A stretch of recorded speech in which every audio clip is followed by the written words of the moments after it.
Busy ang Chris Brown, no? Slightly. Ano ba yung pinagkakabisya ng isang Chris Brown? I think Laging wala dito. maybe. Lagi ata sa concert eh. Try ko.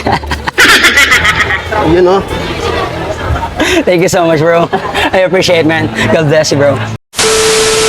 Parang si Chris Brown to, ah. Idol, kumusta? Hey, what's up, bro? I'm okay. Ayun, long time no see, no? Yes, long time no see, bro.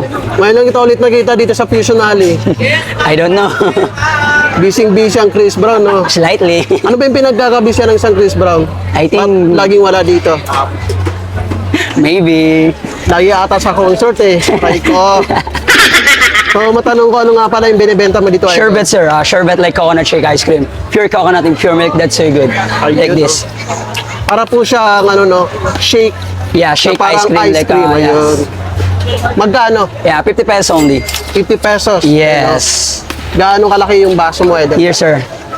Like this. Ayun, no? Like this. Yeah. Give me one with, order. One only? Okay. One only, right? Yeah. Whatever. So, sa totoong buhay nga pala, ano nga pala yung totoong pangalan mo? By the way, I'm Edison Garcido, aka Chris Brown. Ayun, no? Si Chris Brown, no? Bigyan mo nga ako ng mga malupit na tricks mo dyan, Chris Brown.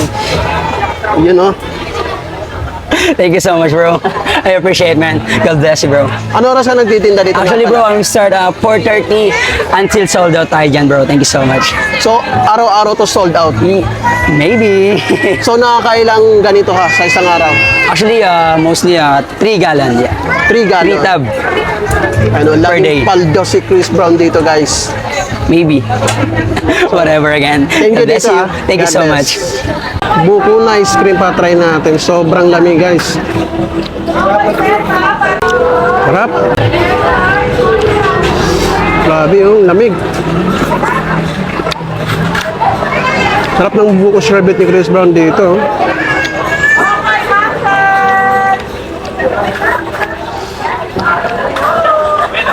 Harap.